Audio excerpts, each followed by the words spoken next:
started with China. Are you going to play hardball with them? Are you going to mention COVID? Well, I'm not going to say. No, I'm not going to mention COVID. I'm not going to say, oh, I'm going to play hardball with China. I'm going to play hardball with you, President Xi. No. We're going to be very nice. They're going to be very nice. And we'll see what happens. But ultimately, they have to make a deal because otherwise, they're not going to be able to. Setelah beberapa waktu lalu, Trump terus meningkatkan tekanannya kepada China, namun ketahanan yang ditunjukkan negara tirai bambu serta balasan yang diberikan China pada Amerika Serikat sepertinya telah membuat Trump makin sadar bahwa sulit untuk menandingi kekuatan ekonomi China saat ini. Ya, China tidak sama lagi. China telah bertumbuh jauh lebih kuat dan jauh lebih besar dari yang dibayangkan Trump.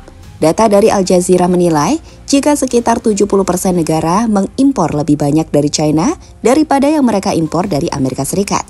Dan hal inilah yang mungkin dilupakan Trump. Ia mungkin bisa menghentikan pasokan barang China ke Amerika Serikat, tapi China punya pasar global, di mana yang ada, konsumen Amerika Serikatlah yang menjerit karena mereka harus menghadapi harga-harga yang meningkat usai kehilangan distribusi barang murah dari China. So, inilah momen saat akhirnya Trump menyerah untuk bersikap lunak pada Xi Jinping.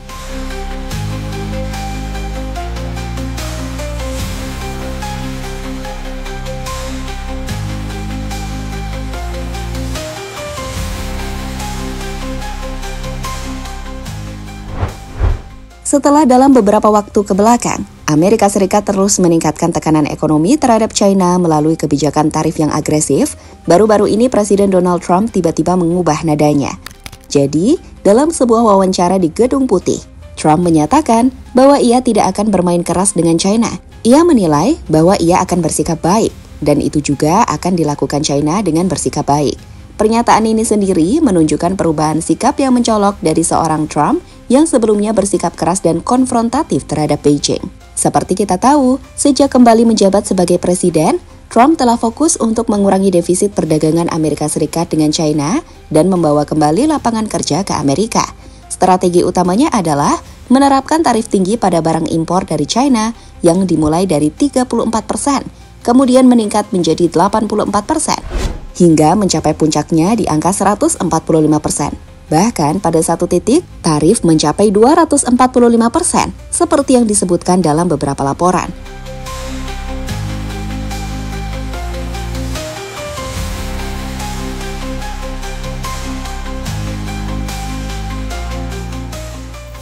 Namun, setiap langkah Trump selalu mendapat balasan dari China, yang juga memperlakukan tarif balasan pada angka-angka Amerika Serikat, dengan angka tertinggi mencapai 125% pada awal April 2025. Jelas, China melawan. Mereka menunjukkan kekuatan ekonomi yang membuat ketegangan ini menciptakan perang dagang yang sengit, dengan dua belah pihak saling membalas tanpa ada tanda-tanda akan mengalah. Namun, ketahanan ekonomi China ternyata jauh lebih kuat dari yang diperkirakan Trump.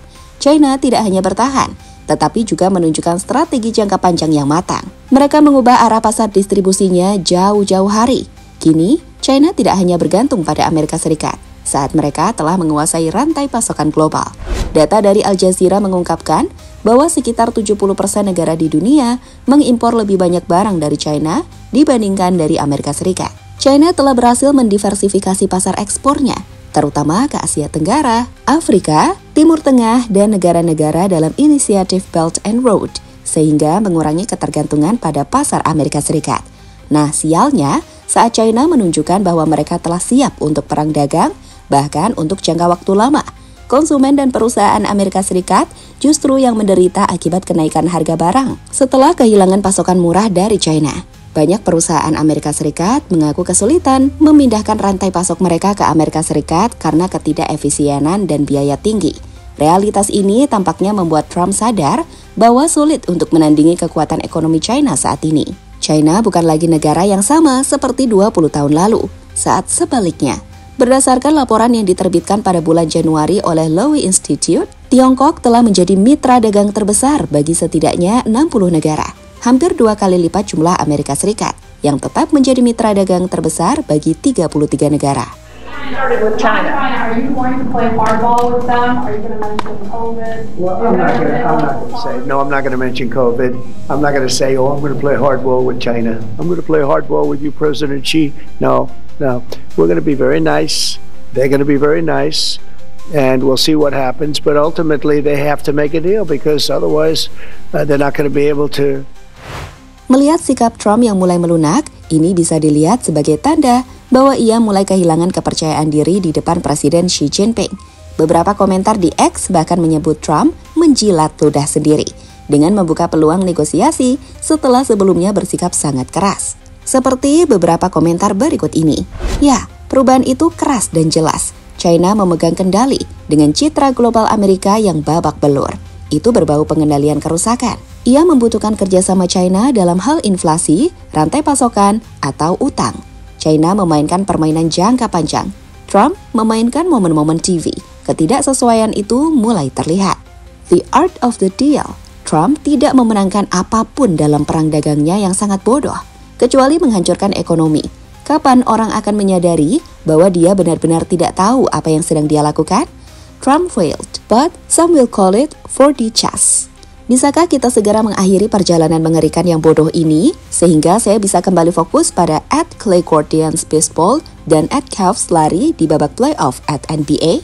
Ya, pada dasarnya banyak yang menilai jika Trump telah melakukan kesalahan saat memainkan perang dagang dengan China, di mana Jeffrey Sachs, salah satu profesor dari Columbia University yang merupakan seorang ekonom Amerika terkenal, akademisi, dan penulis, telah menjelaskan jika China telah memenangkan perang dagang versus Amerika saat tidak memahami prinsip ekonomi dan kondisi ekonomi China yang lebih kuat dari Amerika Serikat.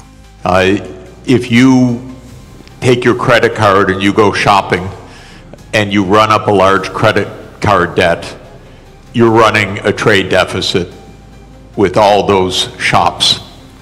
Now, it would be pretty strange if you then blamed all the shop owners for having sold you all those things. You're ripping me off, you're ripping me off, you're ripping me off, I'm running a trade deficit. That is the level of understanding of the President of the United States.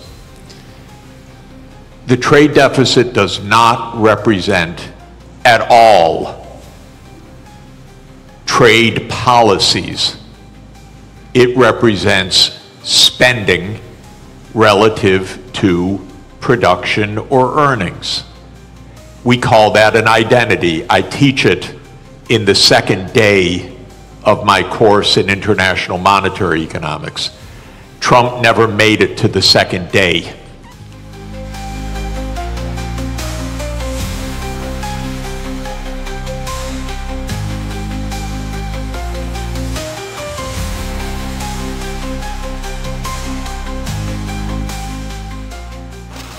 Trump menurunkan tarif.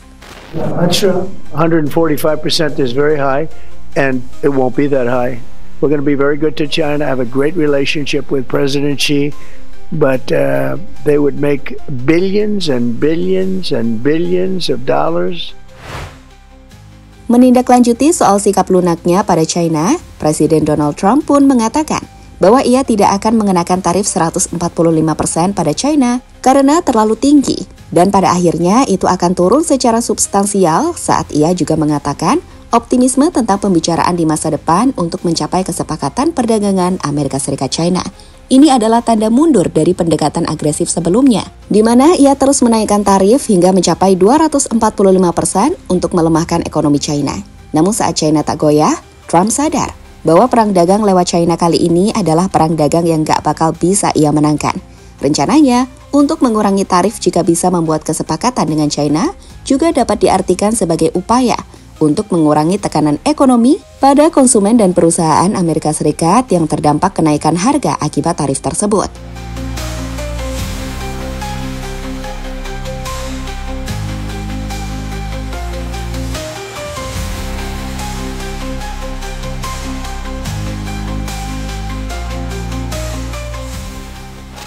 Pertemuan China dan Amerika Serikat masih jauh.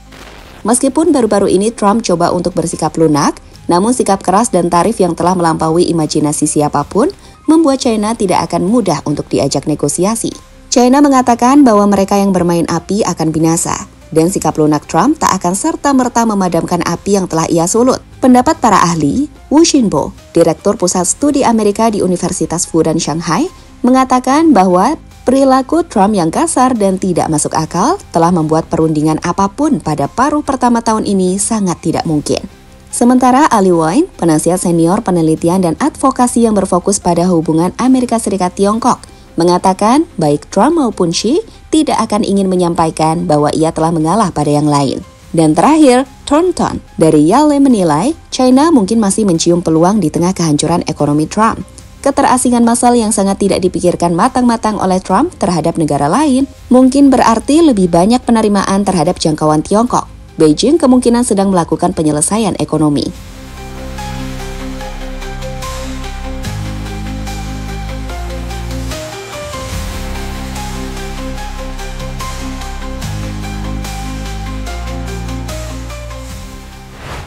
Pada akhirnya, perang dagang yang awalnya digagas Trump untuk melemahkan China ternyata menjadi bumerang bagi Amerika Serikat. Ketahanan ekonomi China yang didukung oleh dominasi mereka di pasar global dan strategi jangka panjang yang matang telah memaksa Trump untuk mengakui bahwa pendekatan agresifnya tidak membuahkan hasil. Dengan menurunkan tarif dan membuka peluang negosiasi, Trump menunjukkan sikap yang lebih lunak. Sebuah langkah yang oleh banyak pihak dianggap sebagai tanda kehilangan kepercayaan diri di hadapan Xi Jinping. Namun, jalan menuju penyelesaian tampaknya masih panjang. China yang telah terluka oleh kebijakan tarif Trump sebelumnya tidak menunjukkan tanda-tanda akan mudah diajak bernegosiasi. Seperti peringatan mereka, yang bermain api akan binasa. Beijing tampaknya tetap waspada dan memanfaatkan posisi kuatnya untuk terus memperluas pengaruh ekonomi global. So, gimana menurut pendapat kalian? Drop di kolom komentar ya!